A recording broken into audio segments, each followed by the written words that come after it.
Walter? C'est ça. Walter, pour cette assurance, combien de commissions touchez-vous? 20%. Pourquoi? Je pensais que peut-être je pourrais vous apporter une autre affaire. Je ne refuse jamais. Il s'agit en l'occurrence de mon mari. Je me tourmente de le savoir dans ces puits de pétrole. C'est souvent dangereux. Pas pour un directeur. Oh, il n'est pas toujours derrière son bureau. Il va souvent au puits avec les foreurs. Hein? Ah, j'en suis malade quand j'y songe. Et vous? Vous restez là comme un troupeau de vaches stupides. Tandis qu'on insulte votre reine. Vous aussi. Vous pensez que je suis trop vieille, trop affreuse, pour qu'un homme puisse me regarder avec amour. Emportez ces miroirs. M'entendez-vous? Brisez-les. Détruisez-les. Je ne serai pas ici. Et pourtant, je suis. À présent, cesse de sangloter. Tu peux aller au bal avec les yeux rouges. Au bal? Oh, mais je n'y vais pas. Mais si tu y vas. À la condition de te dépêcher. Les sortilèges, ça prend du temps, quoi qu'on entende. Les sortilèges? Regarde. Qu'est-ce que j'ai pu faire de ma baguette magique? Mais je croyais... J'en ai juré. Baguette magique? C'est de la sorcellerie. La banque est fermée, Vienna. Comment? Ce n'est pas un jour férié. Ils sont tous au cimetière pour les funérailles de Monsieur Small. Je regrette, ce n'est pas une raison. Il est 10 heures, nous sommes samedi et j'ai besoin de mon argent. Une patrouille est un animal qui pense en animal et agit en animal. Des brutes armées jusqu'aux dents, une corde de chambre accrochée à leur selle et cherchant une victime à lyncher. Et après avoir chevauché quelques heures, prêt à pendre n'importe qui. Tu ne m'as rien appris, je savais déjà tout ça. Je n'avais pas terminé.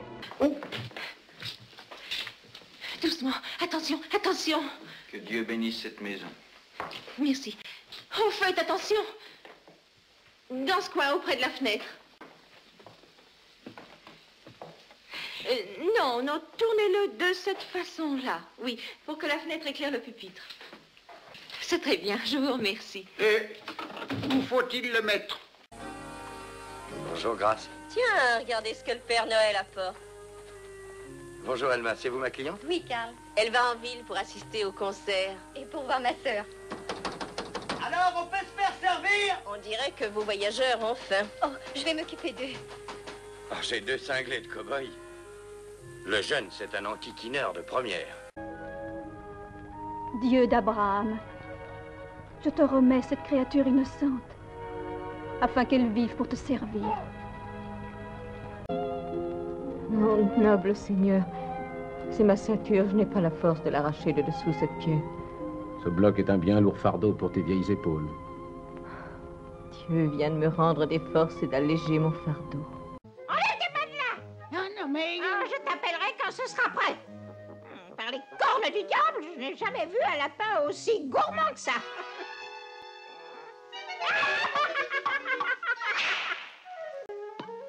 Viens maintenant, ça y est. Voilà. Tu vas manger cette bonne carotte et puis mémé te préparera ton petit lit. Un Allemand qui est au front sait qu'il va perdre celle qu'il aime. Et aussi sa vie. La lanterne brûle toutes les nuits. Elle aussi reconnaît ton pas. Et ta façon de marcher.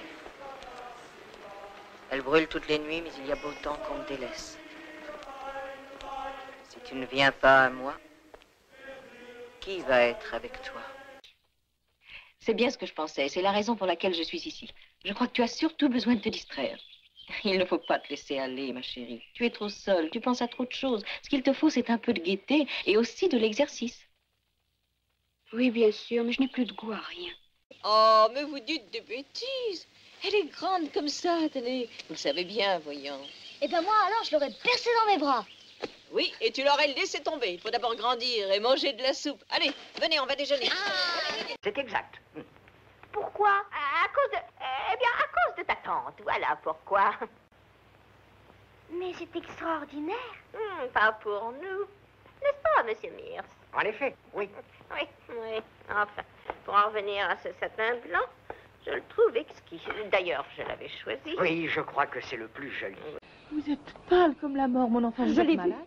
Ne me dites pas que ce n'est pas vrai, parce que je l'ai vu me regarder. Mais qui? Le même homme, l'homme qui était en haut de la tour. La tour? Maintenant, à l'instant, il a regardé derrière moi, dans la maison, comme s'il cherchait sa proie. Quel genre d'homme était-ce? Il a des cheveux noirs et frisés, des yeux froids, des yeux durs et cruels. Est-ce que vous diriez que c'est un bel homme? Oui, oui, un bel homme mais obscène. Mais je l'avais déjà vu. Oui, je sais où j'ai vu cet homme. Modeste et charmante Anita. Je sais que malgré sa laideur, cette maison est à tes yeux un palais. Et que pour toi, Roger est un prince des 1000 et une nuits. Oh, Cruella. Vous n'êtes que deux idiots. Je vous avertis que je serai là demain matin. Si vous n'avez pas accompli votre mission, j'appellerai la police. Est-ce que vous entendez? Un petit moment, je vous prie, colonel. Je suis en train de me changer. J'éprouve une véritable antipathie pour les dirigeants bordures. Je vous aiderai, mon ami. Vite, vite, cachez-vous dans ce placard. Je vous en prie, madame, veuillez ouvrir la porte. Excusez-moi, général, mais je ne me rendais pas compte. Général, où êtes-vous? Je suis à vos pieds, madame. Joyeux Noël, mon enfant. J'étais certaine que tu appellerais ce soir. Il y a quelques jours, j'ai justement reçu une lettre de mon amie Béatrice O'Brien. Eh bien, tu diras à ces policiers de malheur que ce sont des mœurs inconcevables. On est dans un pays libre. Tu dois leur expliquer. Tu sais qu'ils n'ont pas le droit d'emprisonner un innocent. Oh, Ralph, il dit qu'il n'est pas innocent. Cet estrogo a cessé d'être innocent le jour où il est né. 200 $, 2 fois. Adjugé. Adjugé au gentil jeune homme là-bas. Chers amis, la vente ne fait que commencer. Excusez-moi. Lot numéro 3. Regardez, une pendule superbe de l'époque coloniale. Cette pendule extraordinaire, située dans le corps de ce gentleman, est garantie d'une absolue précision. Que me faut-on? Vous êtes un nouvel arrivé? Je n'ai pas de temps à perdre. L'homme en question est-il prêt? Son dossier. Donald Grant, condamné pour meurtre. Et évadé de Dartmoor en 1960, recruté à Tanger en 62. Excellent. Où est-il? Près du lac. Qu'on le fasse venir dans mon bureau. Conduisez-moi au lac. Je suis absolument navrée d'arriver si tard, mais j'ai eu à lutter contre un léger vent contraire en revenant de ma promenade à Paris. Oh, Samantha, tu nous as fait une table réellement ravissante. Merci, maman. Bonsoir, belle maman. Comment allez-vous, Jean-Pierre? Jean-Pierre? Vous appelle-t-on différemment d'habitude? Non, mais d'habitude, celle qui m'appelle différemment, c'est vous. J'ai un marché à vous proposer, mon gendre. Oh, tu es merveilleux. Quel extraordinaire trouvaille. Allez, va. C'est le plus formidable des sorciers. Merlin. Merlin, c'est plutôt le plus formidable des maladroits. Moi, petit, j'ai plus de magie que lui dans mon petit doigt. Qui n'a jamais entendu parler de la merveilleuse Madame Mime? Bah non, je regrette. Madame Mime. Ah, mon Dieu, quelle catastrophe. C'est moi la plus grande, la plus merveilleuse sorcière. Je le croyais mort depuis longtemps. Cancan veut voir. Oh, fausse pièce, fausse pièce. Oh, fausse pièce. Tu vas te taire, Cancan. Mon oncle est un homme riche, très riche. Aïe, aïe, aïe, aïe, aïe, aïe, aïe, aïe,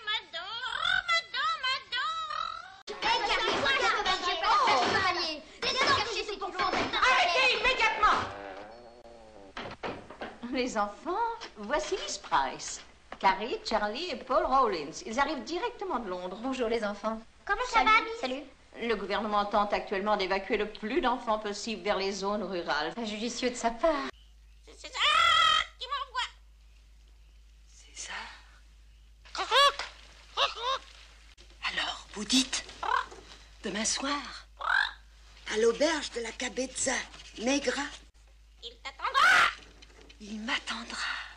Jawohl, mein Lieber. Pas encore, mon ami, pas encore. Ou ce serait une éclosion avant terme et nous aurions un coussin prématuré. Bien, mon cœur, si tu le permets, je vais aller jardiner un brin. L'attente d'une éclosion met mon cœur de père à rude épreuve. Va, mon ami, va. Un peu d'exercice fera du bien à tes pauvres nerfs. D'ailleurs, moi, j'ai la nette impression que l'heureux événement n'est pas encore pour tout de suite. Moyennant quoi, j'ai sans doute le temps d'aller au marché acheter de quoi déjeuner.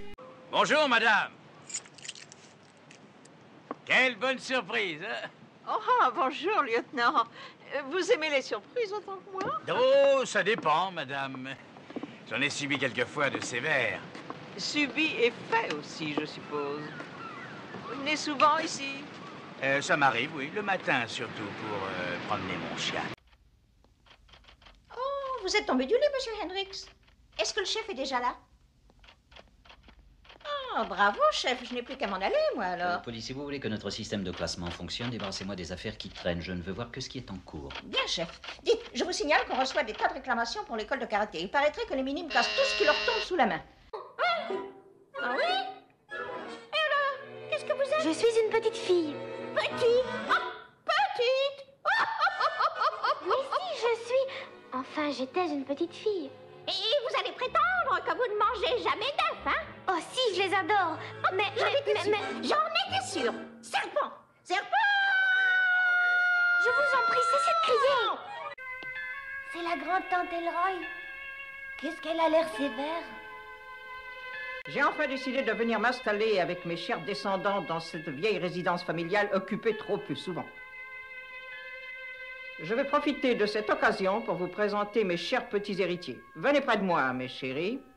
Une perle précieuse, et qui termine sa vie au cou d'une femme aussi ravissante que vous. Je n'y avais jamais réfléchi. Eh bien, vous auriez dû. Presque chaque fois, cela tue l'huître. Et maintenant, vous venez dans votre cabine. C'est l'heure du massage. Madame de compagnie Bowers, je ne vous étonnerai pas si je vous dis qu'elle a fait 15 rounds avec Jack Dempsey et que le pauvre homme ne s'en est jamais remis. Désolée. Serpent, décrépitude! Je devrais vous foudroyer de mon œil! Cette créature était avec ce Gelfling. Elle l'a aidé à fuir. Où est-il? Disparu, le Gelfling! Ils sont stupides, vos gardiens! Vous vouliez le Gelfling, fallait me le demander! Mais non, vous avez préféré tout détruire, envoyer vos crapes soldats, brûler tout ce que j'ai! Je n'ai plus rien, disparu le Gelfling! Rien ne reste, Koga! Ah, regarde-moi! Joli spectacle, hein? Oh, Norman, c'est si magnifique. La nature s'éveille peu à peu. De tout petits oiseaux, de toutes petites feuilles. J'ai vu un massif de toutes petites fleurs qui poussent près de l'entrée du cellier. Je ne sais plus comment elles s'appellent. De toutes petites choses jaunes d'or. Bon, veux-tu m'aider à retirer les housses? J'ai pas grand-chose d'autre à faire. Oh, Moreau, fais quelque chose, je t'en prie. Ne t'inquiète pas, Laouda, j'ai un plan, tu vas voir. Tu te permets de lancer de bien graves accusations contre nous, petite Morca. Peux-tu prouver tes dires? Non, je ne le peux pas. Je n'ai pas la moindre preuve. Eh bien, moi, j'ai des signes envoyés par le dieu, des signes qui ne trompent jamais. Écoutez-moi bien toutes. Et ce soir, si vous ne faites pas ce que réclame le dieu, l'orage et l'apocalypse s'abattront sur notre cité. Réponds-moi, saltimbanque. Je vois un cheval. Rien qu'une jument blanche. C'est ce que je pensais. C'est ça. C'est une jument blanche. Je la veux dans mon carnaval. Il reste une cage vide encore. Passe-moi la corde. La corde qui retiendrait cette jument n'est pas tressée. Et je voudrais bien savoir de quelle façon tu vas me l'expliquer. Oh, Jason, tu as travaillé très dur pendant des années pour développer la société. J'étais près de toi pour t'apporter Oui, mon ça, aide. je le sais. J'ai partagé ta vie et aujourd'hui, je partage tes derniers instants. Et si je dois te perdre bientôt, je ne veux pas aussi perdre tout ce que tu as fait et le laisser disparaître avec toi. Ah! Et Laura va mourir. Tout ce que nous avons fait n'aura servi à rien. Non, nous pouvons encore vaincre Bavmorda. Elle est trop puissante, Razel. Métamorphose-moi et je l'anéantirai. Cher Lindrea m'a donné sa baguette magique, Bavmorda. Et Laura Danan sera bientôt reine. Tous les deux, vous vous êtes conduits de façon débile. On m'a rapporté que vous avez eu la bêtise de vous laisser photographier. Vous avez sorti Beetlejuice et vous ne l'avez pas remis en terre. Et en plus, Otto s'est emparé du manuel. Hein? Le manuel? Ne faites jamais confiance aux vivants. À cause d'une ridicule histoire de fantôme comme la vôtre, est-ce que vous vous rendez compte que nous risquons de révéler qu'il y a une vie après la mort? Entraîneur, Monsieur Cédric, Dieu merci, vous êtes sain et sauf, mais j'ai eu très peur. Et Cédric, mon garçon, je te demande d'être plus gentil avec Madame Mello à l'avenir. Je suis désolé, monsieur, mais vous devez absolument rentrer au château avec nous. Essayez d'être raisonnable. Non, jamais je retournerai au château. Je resterai toujours avec maman. C'est impossible, vous le savez bien. Il n'est jamais en retard. Je vais aller le chercher. Madame Tompkins, où allez-vous? Cherchez un de mes amis, Maggie. Soyez prudente, surtout. Maggie, j'habite dans Park Row depuis 30 ans. C'est mon chez-moi, ici, je n'ai rien à craindre. Malaga. Malaga? Chérie, depuis quand tu parles? Vous voulez essayer avec les Naron? Vas-y, ma fille. Début au cinéma en 1942. Panama Hattie. C'est merveilleux. Non, grand-mère, c'est moi, Arnold. Tu te souviens de Gérald? N'essaie pas de m'embrouiller, Kimba. Je sais que le colonel Bigmanton et toi, vous devez être éreintés après votre périple au Botswana. Et pour l'instant, nous avons un problème bien plus important. Tiens, la petite mangeuse d'hommes. Voilà, des médicaments à te donner. Tu vas bien, grand-mère? J'ai envie de revoir Slim. J'ai envie de revoir Slim et ma fille et Richie. Grand-mère, c'est moi, Richie. Ça, c'est sûr, Thomas. Richie était vraiment mon préféré. Nous n'avons jamais rien trouvé sur Jack. Aucun document ne mentionne son nom. Non, personne ne savait qu'il était à bord. Et je n'avais jamais parlé de lui avant aujourd'hui. Jamais, à personne. Pas même à ton grand-père. Le cœur d'une femme est un océan de secrets. Mais désormais, vous savez qu'il y avait un dénommé Jack Thompson. Et qu'il m'a sauvée. De toutes les façons qu'une personne peut être sauvée.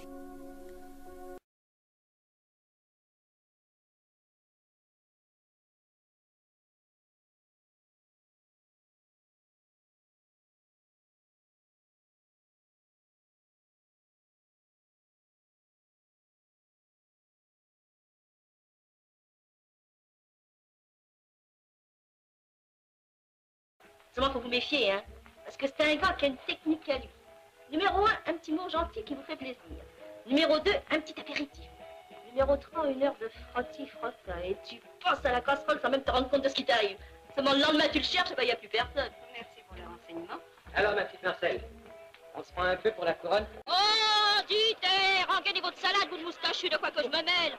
Un type qui m'envoie une feuille d'impôt à moi, vous vous rendez compte? Il faut bien parler de justice. Allons, mademoiselle Marcel, vous qui êtes toujours si compréhensive. Oh, avec vous, c'est différent. On devrait refuser que ça ferait mal au ventre. Mais alors, je vous en prie, rentrez chez vous tranquillement. Foucan, il y a Aîné qui est en train d'appeler la police. Passe par la cuisine. Foucan, imbécile, je veux pas qu'il te prenne.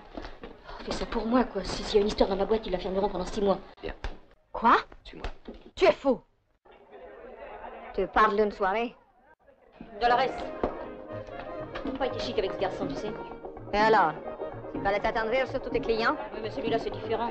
Il t'aime. Tant pis pour lui. Madame? Bonjour, monsieur. Un jeton, s'il vous plaît. Il n'y a pas besoin de jeton, le téléphone est là. J'ai faim, tonton Tony. Attends qu'on rentre à la maison, je téléphone à maman.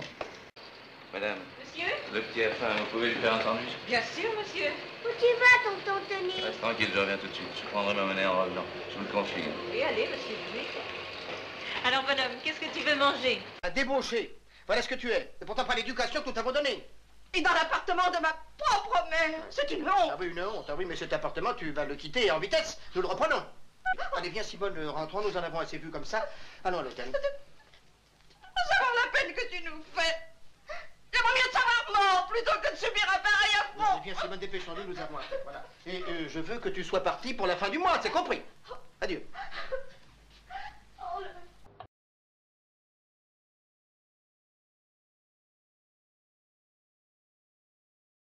Parce que tu n'es plus dans la vie quand tu es là. Tu n'es plus dans la vie. Si encore je raisonnais moins. Mais j'essaye, dans le fond, c'est un petit peu un raisonnement égoïste, pour finir. Oui, c'est un peu égoïste. Quoique, je pense toujours une chose, pour moi, qui est très importante. C'est que tous les enfants, les grands, les petits, soient en bonne santé. À ce moment-là, je veux bien payer le prix d'être moins bien. Et ça me donne un peu plus de force, un peu plus de courage. Mais quand je me vois marcher comme un canard et que ça me fait mal, ça me gêne.